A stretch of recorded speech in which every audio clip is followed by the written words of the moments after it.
Hello दोस्तों, हम आज आपके लिए लेकर आए एक नई कहानी जिसको पढ़ने से आप इमोशनल हो जाएंगे। Emotional side story in Hindi में मैं आपका बहुत स्वागत करता हूं। इसमें आपको मनोरंजन के साथ साथ बहुत कुछ सीखने को भी मिलेगा। अगर आपको यह कहानी पसंद आती है तो कृपया मेरा सपोर्ट करें और कहानी को पूरा पढ़ें। दोस्तों, यह कहानी बिहार के एक गाँव की है जिसमें विजय नाम का लड़का रहता था। बचपन से ही पढ़ाई में होशियार विजय अपने मम्मी पापा की आखिरी उम्मीद था। विजय के दादा ने अपने समय में बहुत कर्ज ले रखा था जिसको चुकाने में पापा की पूरी ज़िंदगी कमाई चली गई।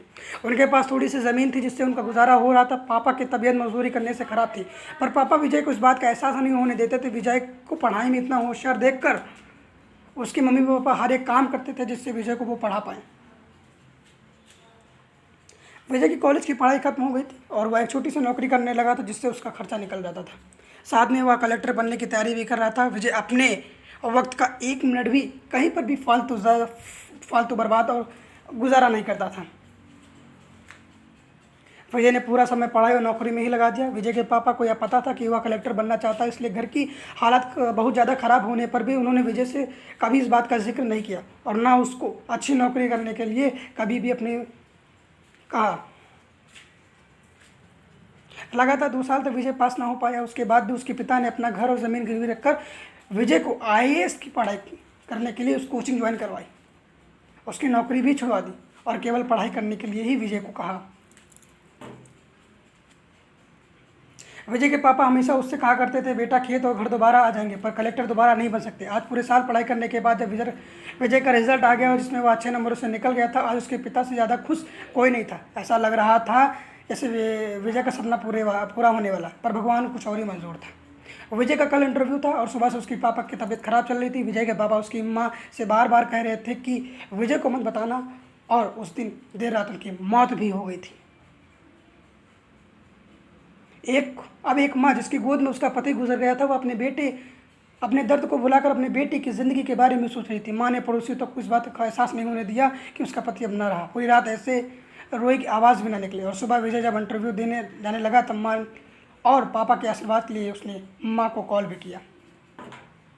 माँ ने पूरी हिम्मत लगा दी अपना सच छुपाने के लिए और विजय को आशीर्वाद दे दिया। जब विजय ने पापा से बात करने को कहा तो माँ बोली, पापा अब तुमसे बात तभी करेंगे जब आप कलेक्टर बन जाएंगे। इतनी बात करके माँ ने फ़ोन रख दिया।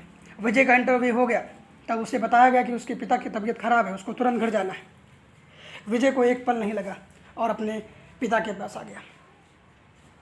अपने पिता की हालत देखकर घर पहुंचकर पिता के पैरों को गिरकर वह जोर जोर से रोने लगा और कहने लगा, पापा उठो, मैं कलेक्टर बन गया। आज उसके पिता को बहुत खुशी मिलती जिसका उनको वर्षों से इंतजार था, पर आज वह इस दुनिया में नहीं रहे। भगवान विजय के पिता की ज़िंदगी में सुख लिखना ही भूल गए। पहले वह अपने पिता के कर्ज में ज़िंदगी भर मजदूरी करते रहे और फिर बेटे के सपनों में फिर घर और ज़मीन गिरवी रखनी पड़ी।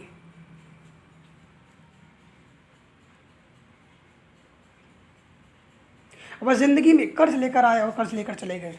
विजय के पिता को भले ही ज़िंदगी में कुछ ना हासिल हुआ हो, पर वह अपने लड़के को इस काबिल बना गए कि वह अपने साथ पुस्तकों को बैठे बैठे खिला सकता है। इतना उसको परिपक्व बना कर गए उनके पिता विजय के। और विजय की माँ ने जो उस रात किया जिसको करने का जज्बा बहुत कम लोगों में होता है। जब विजय कलेक्टर बनकर घर आया तब माँ ने विजय से कहा, बेटा तुम आज इतने बड़े बन गए हो कि हज़ारों करीब लाखों की भला कर सकते हो और तुम्हें लोगों की भलाई ज़रूर करनी है। और कहानी इसी प्रकार बढ़ती रहती है।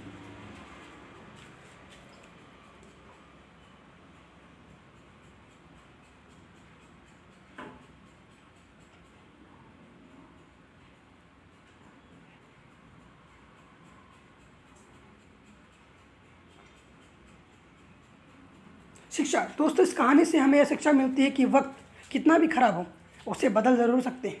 माँ और बाप के एहसानों को हम कभी भी नहीं उतार सकते हैं, पर हम अपने कर्मों से उनकी इच्छा जरूर पूरी कर सकते हैं। लास्ट में मेरे चैनल को सब्सक्राइब जरूर करिएगा। धन्यवाद।